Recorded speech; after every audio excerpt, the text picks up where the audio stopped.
L'indice officiel des directeurs d'achat de la production manufacturière s'est établi à 51,2 en juillet, en baisse de 0,3 de point par rapport à juin. Les sous-indices parmi lesquels la production et les nouvelles commandes ont également légèrement baissé en glissement annuel. Les stocks de matières premières et les chiffres relatifs à l'emploi sont tous deux tombés sous la barre des 50 points, mais la baisse de ces deux éléments est moindre qu'au cours du mois précédent.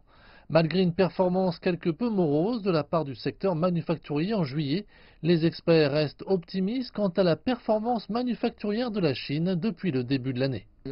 L'indice des directeurs d'achat de la production manufacturière a dépassé la barre de 50 points pour l'ensemble du premier semestre, et le sous-indice des attentes de production des producteurs se porte également très bien. Les producteurs sont donc optimistes quant à l'économie chinoise, mais nous avons vu certains secteurs dans le secteur manufacturier s'affaiblir. La raison principale est dans les difficultés de financement des petites entreprises. Mais nos politiques monétaires s'assouplissent et la Banque centrale travaille à résoudre le problème.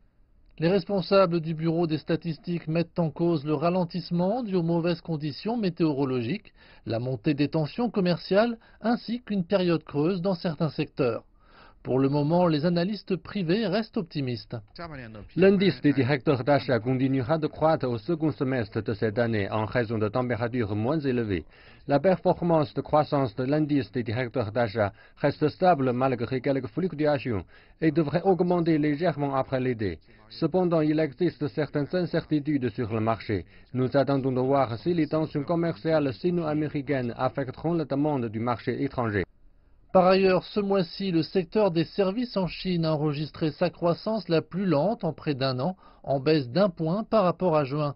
La baisse mensuelle de l'indice des directeurs d'achat non manufacturiers s'explique par un ralentissement de la croissance dans des secteurs tels que le transport, les services financiers et l'immobilier.